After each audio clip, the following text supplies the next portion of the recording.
Hey guys, and welcome to another episode of Clue Time. It is a lovely Thursday evening, and I'm slightly late this week again because of a slightly more hectic schedule this week.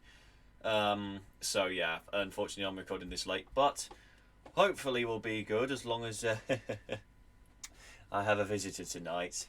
Say hi, Pebbles. Say hi to everybody. Oh, she's such a lovely girl. As long as she doesn't step on the keyboard or knock the mic over. She's unfortunately done that twice now, but generally she's quite good whenever I'm on the computer. So yeah, as long as I just keep stroking her while she's in my lap, she'll settle eventually. So this week we have some quite interesting clue packages to get through. I called the unmasking, which I'm very happy about. No. Stay away from the microphone, please, Pebbles. There's a good girl. This is not going to be a fun video for me to make. Right, so, come on, come sit down here. Be a good girl. There. As soon as I start scratching her around the face, that's when she starts to settle. So yes, we've got quite a few interesting little clue packages to get through this week, because a few of my guesses have changed this week, and a few have solidified, which is good. Obviously, I got rubbish wrong. I'm gutted about that because I ignored a few crucial clues for Stephen Hendry, and unfortunately just focused too much on Ronnie O'Sullivan because of the number one clue. He is the overall number one snooker player in the world. But I'm very glad that the first person... Oh no, she's had enough. Never mind. It was fun while it lasted. But unfortunately... But yeah, sorry, as I was saying, I'm very happy that the first person to perform this week was the first person to unmask, because that means that I can just get their clues out of the way right from the get-go. I'm also going to have to keep one ear out tonight because my parents are currently at Pilates, so they put me in charge of making dinner. So as soon as the oven pings, I'm going to have to pause, rush out and come straight back in again. So let's crack on. Right, so Rubbish was the first person out and the person to unmask this week. It did turn out to be world champion snooker player Stephen Hendry. I thought it was Ronnie O'Sullivan, who is the number one overall player in the world, but Stephen is number one for a different reason, which I missed. But I was close, and I'm very happy that Jonathan finally picked up on the fact that it was a snooker player right towards the end. I'm glad that somebody did. I feel like the judges are really having a real off year this year, because they had such a good spell on Masked Dancer, and now they're having such a shit spell on Masked Singer. So yeah, it's we're gonna have to see how they do from here on out, because I've not got high hopes for them based on how the guessing's going so far. But Rubbish's clues this week were What's Your Angle, which is obviously a snooker reference. The flashing screen colours were another snooker reference because they were the colour of the snooker balls. Green is important in my life was a clue that he gave, which is obviously the colour of the cloth on the snooker table. And the one that stumped me for a bit was the TV static. But this was an interesting one that I found. Static electricity on the table can actually sometimes cause the balls to jump on the table, which is known as a jump. So yeah, that was an interesting one to find out. I didn't actually know that was a thing, because I've only ever started watching snooker again recently. So yeah, very, very interesting clues, and very, very clever as well. Very surprised that the judges... I still don't get how the judges missed that Rubbish clue right off the bat. I think it was because they were too focused on what he was saying to notice the visual stuff. But yes, very, very clever clues for Rubbish, and yeah, very gutted to see him go. While Pigeon isn't my favourite character, I do have to admit, I think she did one-up him this week, so yeah, good job to him. Now, next up was Fawn. Now, I really love this character. I love Fawn so much, and a very, very different vibe this week from her. Like, obviously, last week it was a proper Disney ballad, and this week it was a proper dancing song. It was literally getting people into the groove, which was nice.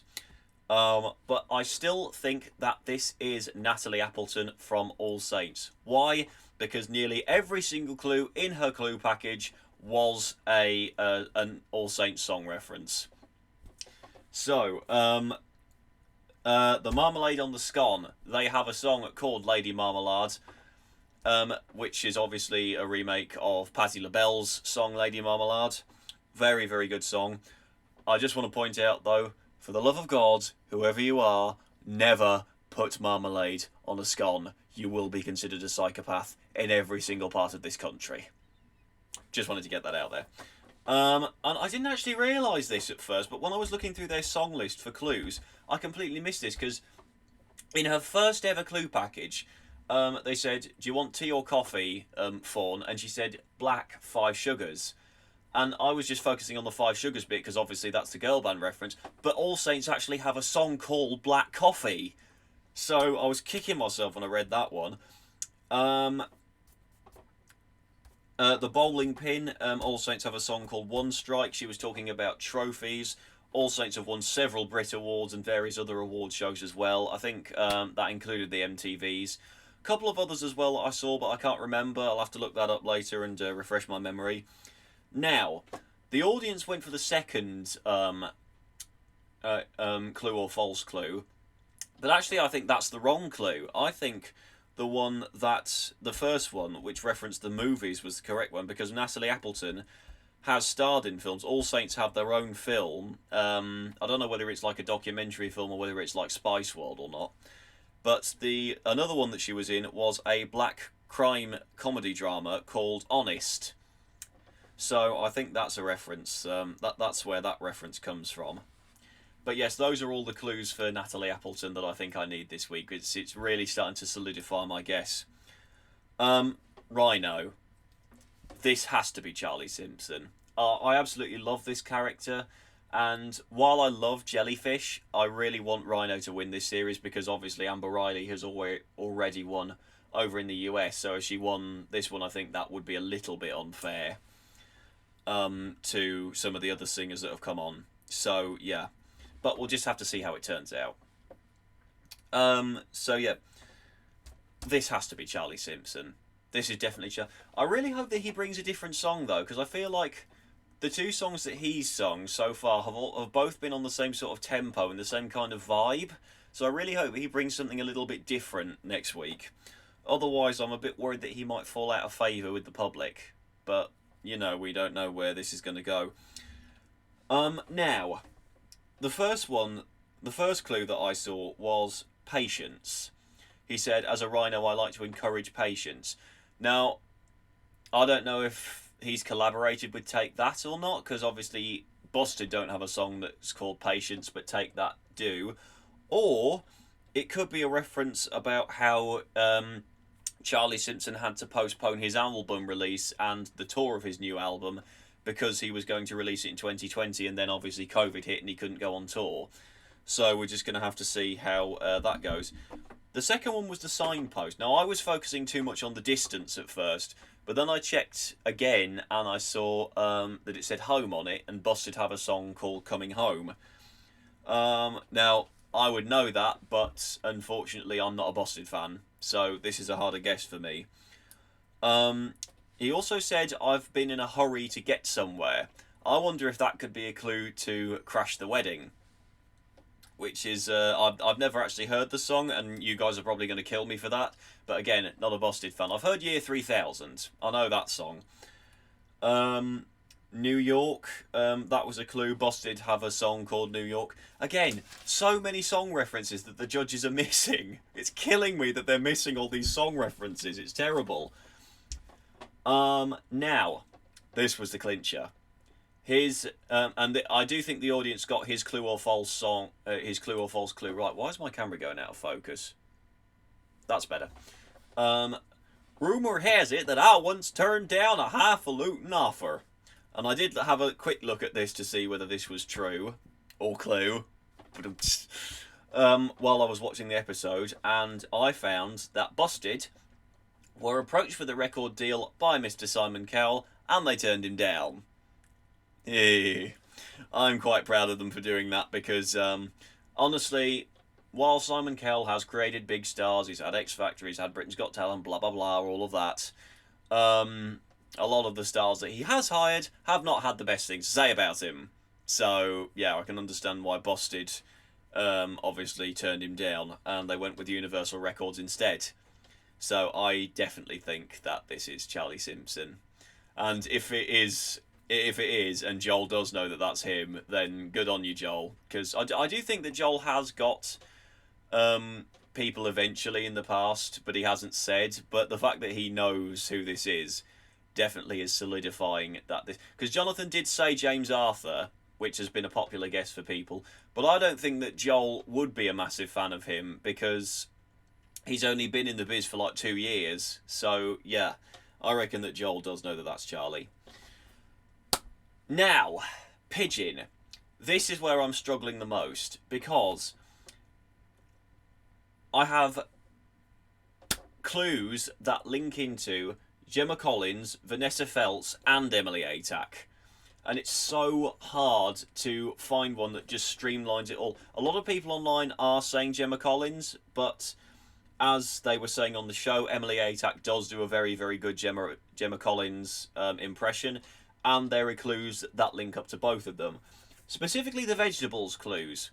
Now, Gemma Collins is obviously growing her own vegetables, and she's obviously been posting about it a lot, but Emily Atack has done the HelloFresh adverts. Both of them are vegetarian, or so they claim to be. I don't know whether Gemma Collins is still vegetarian or vegan or not. I have to see that to believe it. Emily Atack has her own show. That could be where the title comes from. But Vanessa Feltz also has had her own show in the past. Now, this was an interesting one. Speeches. Now, this could be a reference to either comedy, which obviously Emily Atack does.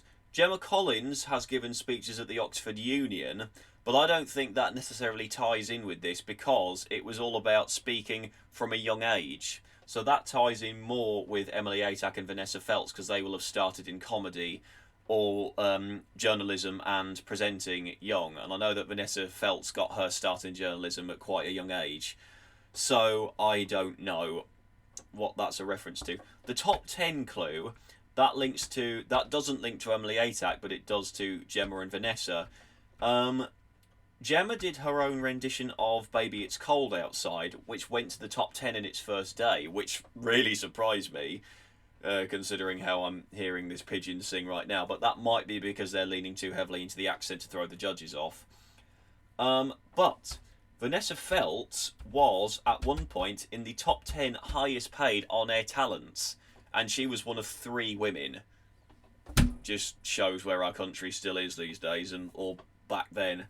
To be perfectly honest, I'm not seeing that much difference these days, and it's very disappointing. But the Argy Bargy clue, obviously that could be a reference to Gemma Collins' ex, James Argent, and I don't know whether that is too on the nose or whether Jonathan is completely ignoring the obvious.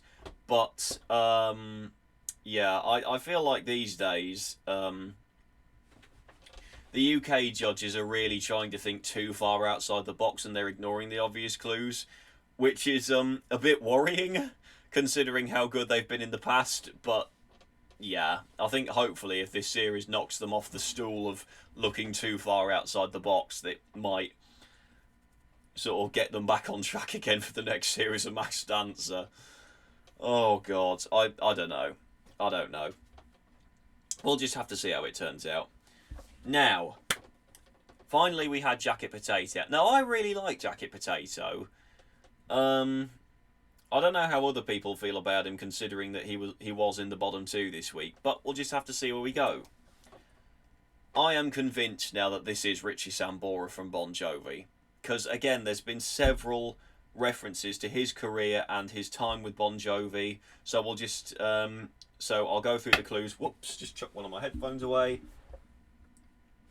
I will just go through the clues and see where it goes from here. So, first of all, there was the ladies kissing Jacket Potato, and also there was talking about auditions that might have changed his career. Now, Richie auditioned to be a replacement for Ace Frehley in Kiss, but I read a few news articles after I found this clue, and he was actually rather happy that he didn't get the job. Probably considering how Kiss behave around each other, I don't know. I don't know. I don't know the full story, and to be quite frank, I'm not going to dive into the full story because I'm not all about that. I'm more of a spur of the moment news kind of guy. I don't really dig up old stories. But yes, I think that's where that clue ties in. He talked about expressing a whole range of emotions. Rock stars are quite known to do that because obviously they'll write quite heavy hitting ballads, and quite heavy hitting rock songs, and then other times they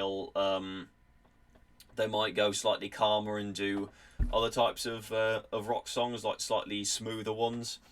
So yeah, I think that's where that ties in. Now the stethoscope, that's either a reference to bad medicine, or it's a reference to the fact that he has an honorary doctorate because he went back to study a course at a university back in 2003, 2004, I think. And the biggest clue of all, I cannot believe that the judges missed this, but Bon Jovi have actually done their own version of Hallelujah. So he's done the exact same thing that Morten Harket did and thrown them off completely with the most obvious song choice ever, and they completely missed it. Oh, God. They're so obvious, and yet the judges are saying, no, that's too obvious. It can't be them. But yes, I think that the clue or false clue that was correct was the sellout clue, because Bon Jovi have definitely sold out arenas over here in the UK. So, yeah, I think that's where that reference neatly ties in. And then finally, we had the "it's not me, it's you" clue. I wasn't sure about this one at first, but this one was definitely easy to decipher than last week's one. Last week, it was just all about time, and I'm like, these both sound the same. How the frick am I supposed to figure this out? But yes, Rubbish's clue was about not needing a break, and obviously that's a reference to the break in the triangle when the snooker players start the game. And a lot of the time they try and avoid actually breaking all the red balls up when they've been taken out of the triangle, because then they're easier to sort of get an angle and pot into a hole. So I think that's where that reference ties in. And Jacket Potatoes' clue was, I'm not going to toy with you. Bon Jovi have actually had their own action figures. Who knew, right? I mean, obviously action figures were a lot more of a big thing back in the day. I mean, I don't know whether they still are. I haven't collected any in years. But yes, I think that this has been a really, really good episode, and I'm a bit worried because so far the two people that were at risk in the first week were both ended up in the bottom two, and I really, really don't want Knitting or Jacket Potato to go home next week, but because I find them both very, very entertaining. But obviously, it's not up to me; it's up to the general public.